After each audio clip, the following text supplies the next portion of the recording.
Hi everyone, welcome to my YouTube channel J Element Goal SK. I was all of your math mentor. तो आइए आज हम लोग फिर से अपने क्लास को स्टार्ट करते हैं। तो इसके पहले हम लोग क्या पढ़ रहे थे? डिटरमिनेंट चैप्टर एक्सरसाइज हम लोग क्या सॉल्व कर रहे थे? 4.1 एक्सरसाइज हम लोग सॉल्व कर रहे थे।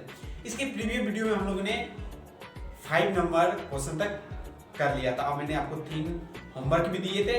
ओके, आई थिंक आप लोगों ने कर लिया होगा। अगर किसी ने भी नहीं किया है तो उसमें अगर किसी को डाउट आया है उस 3 क्वेश्चन में तो मुझे कमेंट में लिखिएगा, मैं जरूर आपको वो क्वेश्चन सॉल्व करवा दूंगा। ओके, जिस क्लास में आप लिखिएगा उसी क्लास में मैं वो क्वेश्चन पहले सॉल्व करवा दूंगा, आपका डाउट क्लियर कर दूंगा, फिर हम लोग आगे मूव करेंगे। बट पहले डाउट आपका क्लियर हो जाएगा। ओके, तो आइए हम लोग अब 6 नंबर क्वेश्चन पे चलते हैं। ओके, क्योंकि 5 नंबर क्वेश्चन तक हम लोगों ने अच्छी तरह से सॉल्व कर लिया था। ओके, तो आइए हम लोग अब 6 नंबर क्वेश्चन सॉल्व करते हैं। देखिए क्या कर रहा है इसमें। ये एक मैट्रिक्स है। ओके, ए यहाँ एक मैट्रिक्स दिया हुआ है। ये कौन सा मैट्रिक्स है?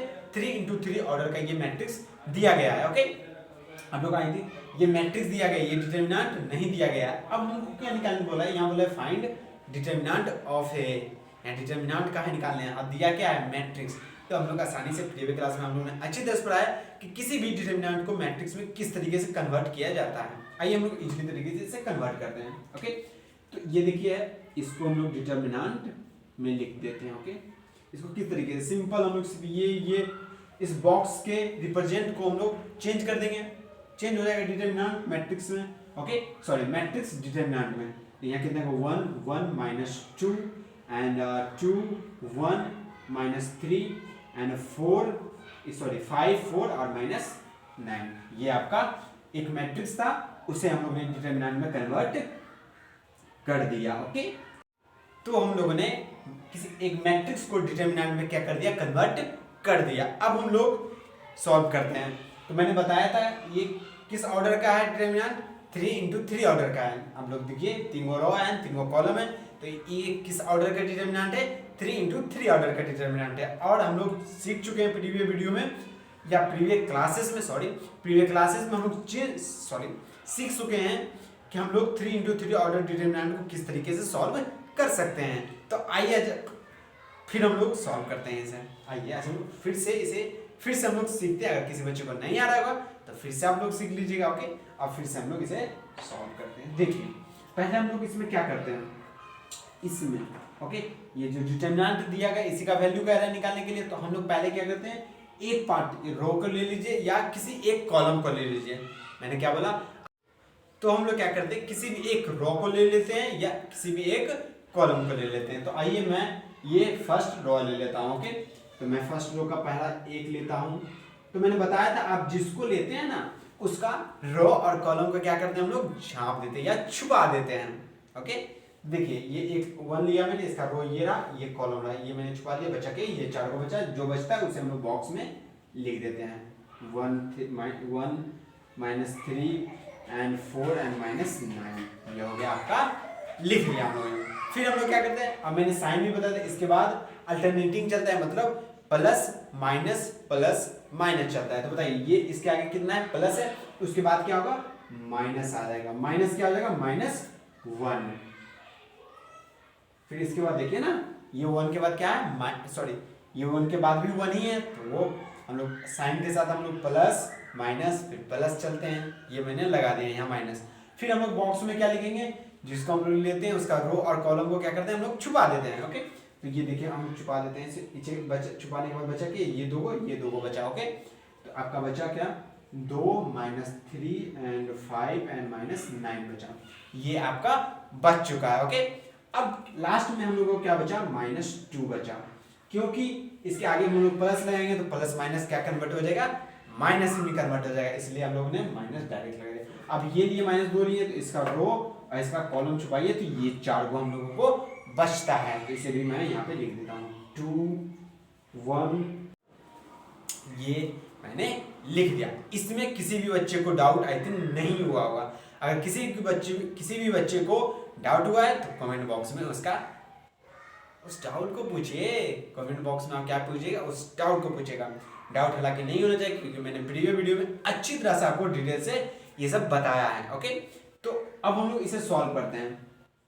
बताइए ये 2x2 ऑर्डर का डिटरमिनेंट है, तो इस डिटरमिनेंट को हम लोग किस तरीके से सॉल्व करते हैं, ये इजी तरीका होता है। 3 into 3 डिटरमिनेंट को हम लोग इस तरीके से लाते हैं सॉल्व करने के लिए, और 2 into 2 डिटरमिनेंट किस तरीके से सॉल्व होता है, इजीली उसे हम लोग क्या करते हैं, क्रॉस मल्टीप्लाई ओनली कर देते हैं। ओके, तो एक ही रहा, बाहर में, अंदर में कितना होगा, मल्टीप्लाई ये और ये। अब बीच में कौन सा साइन होता है, माइनस का होता है। ये मैंने डिटेल से प्रीवियस वीडियो में बताया है। तो देखिए इधर हो गया -9, और ये देखिए माइनस और माइनस प्लस 12 हो गया। तो यहाँ एक माइनस ऑलरेडी है, अब बीच में एक माइनस और आएगा, तो माइनस माइनस कितना हो गया, प्लस हो जाएगा। ओके, अब देखिए इधर -1 ये हो गया आपका, फिर इसे हम लोग क्रॉस मल्टीप्लाई करते हैं तो ये कितना होगा, -18 हो गया, और ये कितना होगा, +15 हो गया। ओके, और फिर इसे भी कर देते हैं माइनस, ये कितना हो जाएगा, इसे भी क्रॉस मल्टीप्लाई कर देते हैं तो ये कितना हो जाएगा आपका 8 हो जाएगा, और 5 हो जाएगा। अब लोग इसे सॉल्व करते हैं, इसका कितना हो जाएगा, इसको घटाइएगा तो कितना हो जाएगा, ये आपका 3 हो जाएगा, ये आपका कितना हो जाएगा, ये आपका -3 हो जाएगा, और ये आपका कितना हो जाएगा, आई थिंक ये राइट है ना, यस ये आई थिंक आपका राइट है। तो ये कितना हो जाएगा, ये -3 हो गया ना, सॉरी नहीं ये प्लस कितना हो जाएगा, +3 हो जाएगा, और ये कितना हो जाएगा आपका, ये 3 यहाँ बचा, और -6 हो जाएगा। तो आंसर कितना हो जाएगा, 0 आपका आंसर हो जाएगा। ओके, तो ये मैंने आपको ये सॉल्व करा दिया 6 नंबर। ओके, इसमें किसी बच्चे को डाउट होगा तो मैं फिर से बोलता हूँ, कमेंट में आप लिखिए, हालांकि होना नहीं चाहिए डाउट, इस तरह से आपको बता दिया है। ओके, तो आप लोग इसे क्या कीजिए, कॉपी कर लीजिए। आई थिंक आप लोगों ने वो क्वेश्चन कॉपी कर लिया होगा। तो आइए आज फिर से हम लोग आगे मूव करते हैं। ओके, तो देखिए ये क्वेश्चन बोला है, इसमें 7 नंबर क्वेश्चन में क्या बोला है, find value of x। Okay, आपको x का क्या निकालना है, मान निकालना है, मतलब वैल्यू निकालना है x का। किसका निकालना है, x का वैल्यू निकालना है। Okay, find value of x if, अगर ये हो तो ये क्या है, सेकंड इंटू सेकंड ऑर्डर का डिटरमिनेंट, तो इसे हम लोग आसानी से निकाल देते हैं। इसे क्या करेंगे, क्रॉस मल्टीप्लाई करेंगे। इधर से पहले हम लोग क्रॉस मल्टीप्लाई करना शुरू करते हैं। तो इधर से कितना हो जाएगा, देखिए उधर हो जाएगा 2x² और -24 इक्वल टू ये, इसे हम लोग क्रॉस मल्टीप्लाई करेंगे। ओके, तो ये कितना हो जाएगा आपका 2 एंड कितना हो जाएगा 20, मतलब ये कितना हो जाएगा -18 हो जाएगा, और ये कितना हो जाएगा आपका 2x² बराबर 24, उधर जाके प्लस हो जाएगा, और -18 ये कितना हो जाएगा आपका, कितना होगा, ये आपका हो गया 6, मतलब x³ बराबर कितना हो गया आपका 3 हो गया, सॉरी x² बराबर आपका क्या है 3 हो गया। तो x बराबर कितना हो गया, +-√3 हो गया। तो ये आपका x का आंसर आ गया। x का आपका आंसर कितना आ गया, +-√3 आ गया। तो इसे भी आप लोग क्या कीजिए, कॉपी कर लीजिए। आई थिंक आप लोगों ने उसे भी कॉपी कर लिया होगा। तो आइए हम लोग नेक्स्ट क्वेश्चन में मूव करते हैं। देखिए ये सेकंड नंबर क्वेश्चन रहा 7 नंबर का। ओके, तो इसमें भी सेम वही बोला, x का मान निकाले, तो आई क्रॉस मल्टीप्लाई कर देते हैं, ये कितना हो जाएगा 5x, और ये कितना हो जाएगा -6x इक्वल टू, इसे भी क्रॉस मल्टीप्लाई करेंगे तो ये कितना हो जाएगा, आप पहले खुद से ट्राई कीजिए, अगर आपसे सॉल्व नहीं हो रहा है तो यहाँ पे देख लीजिए आंसर। ओके, तो देखिए ये इजी है, इसमें क्या हो गया, इधर हो गया -x, और ये कितना हो गया -2 and x, sorry minus minus cancel out हो गया, तो ये कितना हो जाएगा x बराबर 2, x का वैल्यू आपका कितना गया 2। ये भी आपको सिंपल क्वेश्चन था, इसे भी आप क्या कीजिए, कॉपी कर लीजिए। तो आई थिंक आप लोगों ने उसे भी कॉपी कर लिया होगा। तो आइए हम लोग अब इस एक्सरसाइज का लास्ट नंबर क्वेश्चन हम लोग सॉल्व करते हैं, 8 नंबर। इसमें भी सेम वही बोला है, x का आपको क्या निकालना है, वैल्यू निकालना है। ओके, तो आइए हम लोग इसे भी सॉल्व करते हैं। क्रॉस मल्टीप्लाई कीजिए, तो ये कितना होगा, क्रॉस मल्टीप्लाई हम लोगों ने किया तो ये हो गया आपका x² और -36 हो गया। फिर इसे भी क्या कीजिए, क्रॉस मल्टीप्लाई कीजिए, तो ये कितना हो गया 36 - 36 मतलब 0 हो गया इधर। तो इधर क्या अच्छा मतलब x² बराबर 36 हो गया, क्योंकि ये दोनों कितना हो गया 0 हो गया। ओके, तो ये x² -36 बराबर 0, तो ये x² बराबर 36 हो गया। तो x बराबर कितना हो गया, +-√36। इसका मतलब क्या बोल सकते हैं हम लोग, +-6 आपका आंसर। तो आप लोग इसे भी क्या कीजिए, कॉपी कर लीजिए। आपका ये लास्ट क्वेश्चन नंबर था। Okay, 8 number. अब हम लोग एक्सरसाइज 4.2 की क्या पढ़ेंगे, कुछ थ्योरी को पढ़ लेते हैं। ओके, उसके बाद मैं इस क्लास को एंड कर दूंगा, बट पहले आप इसे कॉपी कीजिए। तो आप लोगों ने एक्सरसाइज 4.1 को खत्म कर लिया होगा। तो आइए हम लोग आगे मूव करते हैं किसकी तरफ, 4.2 की थ्योरी की तरफ। ओके, उसमें देखिए क्या टॉपिक है, इसमें टॉपिक है प्रॉपर्टी ऑफ डिटरमिनेंट। ओके, इसमें क्या टॉपिक है, प्रॉपर्टी ऑफ डिटरमिनेंट। किसी भी डिटरमिनेंट का क्या क्या प्रॉपर्टी होती है इसे हम लोग अच्छी तरह से भी पढ़ते हैं। ओके, उसमें देखिए फर्स्ट प्रॉपर्टी क्या होती है वो मैं समझाता हूँ। इसके पहले मैं एक चीज और बता देना चाहता हूँ, क्योंकि एक्सरसाइज 4.1 इजी था। ओके, उसमें कोई डिफिकल्ट पार्ट नहीं थे, बट जो एक्सरसाइज 4.2 है इसमें बहुत सारे जो क्वेश्चंस होंगे वो वेरी डिफिकल्ट होने वाले हैं। ओके, इसलिए मैं बोल रहा हूँ आप इसकी जो थ्योरी है प्रॉपर्टी ऑफ डिटरमिनेंट, डिटरमिनेंट की क्या क्या प्रॉपर्टी होती है इसे आप अच्छी तरह से पढ़ लें। इससे क्या होगा कि 4.2 एक्सरसाइज आ जाएगा वो आपको इजी लगने लगेगा। ओके, तो हम लोग पहले इसे पढ़ते हैं प्रॉपर्टी ऑफ डिटरमिनेंट्स को। ओके, इसका आई थिंक 6 और 7 प्रॉपर्टी होंगी, उसे हम लोग अच्छी तरह से डिस्कस करेंगे। तो देखिए फर्स्ट प्रॉपर्टी क्या होती है ये मैं समझाना आपको शुरू करता हूँ, आप अच्छी तरह से इसे फोकस करके देखिए और समझिएगा। ओके, तो देखिए फर्स्ट प्रॉपर्टी क्या होती है। देखिए मैं आपको मैंने बोला था कि डिटरमिनेंट किसी भी डिटरमिनेंट को इस तरीके से रिप्रेजेंट कर सकते हैं। ओके, तो देखिए इतना बराबर हो गया, आपको मैं एक डिटरमिनेंट ले लेता हूँ। सपोज आपका डिटरमिनेंट रहा A B C and D and E and F G H और आई, ये आपका क्या रहा, डिटरमिनेंट रहा। ओके, ये आपका एक डिटरमिनेंट हो गया। ओके, तो मान लीजिए सपोज अगर इसे हम लोग सॉल्व तो इजीली तरीके से कर सकते हैं, क्योंकि मैंने बताया है प्रीवियस वीडियो में किस तरीके से हम लोग ये 3x3 ऑर्डर को 3x3 ऑर्डर डिटरमिनेंट को किस तरीके से इजीली हम लोग सॉल्व कर सकते हैं, ये मैंने प्रीवियस वीडियो में अच्छी तरह से आपको बताया है। ओके, तो सपोज मान लीजिए कि इसे हम लोग जब सॉल्व किए इसका आंसर आ गया यक्स। ओके, आंसर तो पता ही नहीं है क्या आएगा, हम लोग सॉल्व करेंगे तो आ जाएगा, बट आपको सॉल्व करना ये आना चाहिए, क्योंकि मैंने प्रीवियस वीडियो में इस पे थ्योरी भी बताई है और इसमें हम लोगों ने बहुत सारा क्वेश्चन भी अटेंड किया है। Okay, I think 7, 8, 9 question, 10, 11, 12 question I think हम लोगों ने ट्राई किया है, इसमें ट्राई किया, सॉल्व किया है। ओके, तो सपोज कीजिए कि इस डिटरमिनेंट को जब हम लोग सॉल्व किए तो इसका आंसर क्या गया, यक्स आ गया। ओके, ओके, अब ये प्रॉपर्टी कहता क्या है, फर्स्ट प्रॉपर्टी क्या रहा है, फर्स्ट प्रॉपर्टी ये कहता है कि आप किसी भी एक डिटरमिनेंट को जब सॉल्व करते हैं उसका कुछ मतलब सपोज यक्स आंसर आता है। ओके, या कुछ भी आंसर आए वो आंसर आता है, और जब इस डिटरमिनेंट का आप क्या कीजिएगा, ट्रांसपोज कीजिएगा। ट्रांसपोज करने का क्या होता है, आपको पता है ट्रांसपोज क्या होता है, मैंने मैट्रिक्स में अच्छी तरह से पढ़ा है। ट्रांसपोज क्या होता है, रो को कॉलम में कन्वर्ट कर देना, सिर्फ यही होता है ट्रांसफॉर्मेशन। ओके, मैंने आपको ट्रांसफॉर्मेशन अच्छी तरह से मैट्रिक्स में पढ़ाया है, उसमें क्या होता है ट्रांसपोज, अगर किसी बच्चे को नहीं पता है तो मैं फिर से बता देता हूँ। ट्रांसफॉर्मेशन क्या होता है, सिंपल होता है, उसमें क्या करना पता है, किसी भी रो को हम लोग सिंपल से कॉलम में कन्वर्ट कर देते हैं। ओके, तो देखिए ये रो है, इसको हम लोग क्या कर देंगे, कॉलम में कन्वर्ट कर देंगे, ए बी सी। ये रो रहा सेकेंड रो, इसको हम लोग कॉलम में कन्वर्ट कर दिए, ई एफ। ये रो रहा तीसरा, इसे भी कॉलम में कन्वर्ट कर दिए, जी एच और आई।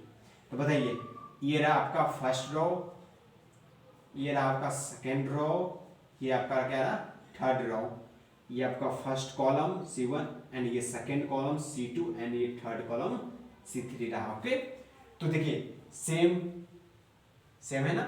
ओके, तो ट्रांसफॉर्मेशन क्या होता है, सिंपल क्या होता है कि उसको रो को हम लोग सिंपल से कॉलम में कन्वर्ट कर देते हैं। सर हम लोग समझेंगे क्या, कैसे आप ट्रांसपोज किए हैं, उसका कोई साइन हुई, हाँ ये देखो सिंबॉलिक ट्रांसफॉर्मेशन को किस तरीके से दिखाते हैं, इस तरीके से किसी भी मैट्रिक्स पे हम लोग डैश लगा देते हैं, या किसी भी मैट्रिक्स पे हम लोग एक टी लिख देते हैं, तो ये दोनों किसको रिप्रेजेंट करता है, तो ये दोनों ट्रांसफॉर्मेशन को रिप्रेजेंट करता है। ट्रांसफॉर्मेशन, ओके, ये दोनों मैट्रिक्स के ट्रांसफॉर्मेशन को रिप्रेजेंट करता है। कौन कौन, ए डैश, आप किसी मैट्रिक्स पे डॉट लगा दीजिए या डैश कर दीजिए, या उसके ऊपर में उसके अपवर्ड साइड पे क्या कर दीजिए, टी लिख दीजिए, वो भी क्या होगा, ट्रांसफॉर्मेशन ही होगा। यहाँ हम लोग डिटरमिनेंट पे देखिए डैश लगा दिए, तो ये क्या है, ट्रांसफॉर्मेशन। तो देखिए ये क्या कह रहा है, प्रॉपर्टी 1 क्या कह रहा है, इसमें प्रॉपर्टी 1 ये कह रहा है कि किसी भी आप डिटरमिनेंट का जब आप उसे कोई भी अगर डिटरमिनेंट आपको दिया जाए और उसका जो आंसर आएगा और फिर उसका अगर ट्रांसफॉर्मेशन किए और उसका जो आंसर आया, ये दोनों आंसर क्या हो जाएगा, सेम हो जाएगा। समझे? अगर नहीं समझ आया तो मैं फिर से रिपीट करता हूँ। तो ये प्रॉपर्टी 1 क्या कह रहा है कि कोई एक डिटर्मिनेंट दिया जाए, जो उस जो डिटर्मिनेंट हम लोग को दिया जाएगा उसका आंसर, और अगर हम लोग उस डिटर्मिनेंट को फिर ट्रांसपोज करके उसे सॉल्व किए उसका आंसर, दोनों का आंसर क्या आ जाएगा, सेम ही आएगा। इसका भी आंसर क्या आ जाएगा, यक्स ही आएगा। तो ये फर्स्ट प्रॉपर्टी क्या कह रहा है आपको कि किसी भी एक डिटर्मिनेंट का आप मतलब एक डिटर्मिनेंट लीजिए, उसका ट्रांसपोज कीजिए, तो पहले वाले डिटर्मिनेंट और उसके ट्रांसफॉर्मेशन करने के बाद का जो आंसर होगा वो दोनों क्या होगा, सेम होगा। इसलिए हम लोग इसे शॉर्टकट में क्या लिख देते हैं, हम लोग ये लिख देते हैं कि ए डिटर्मिनेंट, और क्या कर सकते हैं हम लोग यहाँ हम लोग इसे इस तरीके से लिखते हैं।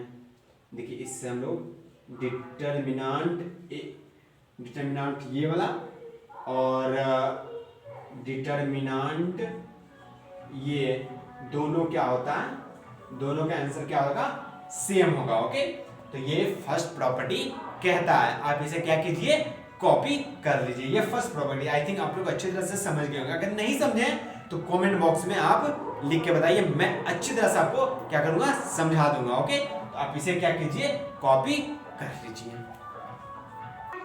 आई थिंक आप लोगों ने उसे भी कॉपी कर लिया होगा। तो आइए हम लोग अब सेकेंड प्रॉपर्टी को डिस्कस करते हैं। देखिए सेकेंड प्रॉपर्टी में क्या कह रहा है आपको। सेकेंड प्रॉपर्टी जो है यहाँ मैं लिख देता हूँ आपको क्या, सेकेंड प्रॉपर्टी, ये भी वेरी इंपॉर्टेंट प्रॉपर्टी है। ओके, इसे भी हम लोग अच्छी तरह से समझते हैं फर्स्ट में। ओके, तो देखिए सपोज कर लीजिए, मैं मान लेता हूँ कि एक डिटर्मिनेंट हम लोगों को क्या दिया रहा, मान लीजिए जो आपकी मर्जी वो आप मान सकते हैं। ओके, आपकी मर्जी जो भी मान लीजिए। ओके, तो देखिए सेकेंड प्रॉपर्टी जो है ना वो आपका रहा, सब हम लोग एक डिटर्मिनेंट को मान लेते हैं। ये रहा आपका determinant A B and C and E and F and G and H R I और जे, ये आपका क्या रहा है, डिटर्मिनेंट हो गया। ओके, अब देखिए क्या बोल रहा है इसमें, सेकेंड प्रॉपर्टी में क्या बोल रहा है आपको कि किसी भी मतलब इसमें आपका फर्स्ट रो रहा, सेकेंड रो रहा आपका एंड थर्ड रो रहा आपका। Okay, first row and second row and third row, ये हो गया आपका। इसमें क्या बोल रहा है, सेकेंड प्रॉपर्टी क्या कह रहा है कि आप किसी भी इसमें एक रो को हिलाइए मत, किसी भी एक रो को, क्या कह रहा है इसमें, किसी भी एक रो को नहीं, इसमें बोल रहा है ना आपको सेकेंड प्रॉपर्टी में कि ये जो बीच वाला है ना, सेकेंड रो जो है ना, इसको आप रो के रखिए और ये दोनों जो है रो 1 और रो 2 को इंटरचेंज कीजिए। क्या क्या इस इंटरचेंज कीजिए। पहले आप लोगों को मैं बता देता हूँ कि हम लोग सपोज मान लेते हैं इसका जो आंसर आ गया वो आ गया यक्स। क्या गया आपका, इसका आंसर सॉल्व करने में आंसर आ गया यक्स। अब क्या करते हैं, जो इसमें बोल रहा है, इसमें बोल रहा है ये एक अलग मैट्रिक्स है। सपोज A1 मतलब डिटर्मिनेंट 1 मान लिए इसको, क्योंकि ये डिटर्मिनेंट है, इसको डिटर्मिनेंट 1 की वैल्यू अलग होगा। ओके, अलग नहीं होगा, ये सेम ही होगा।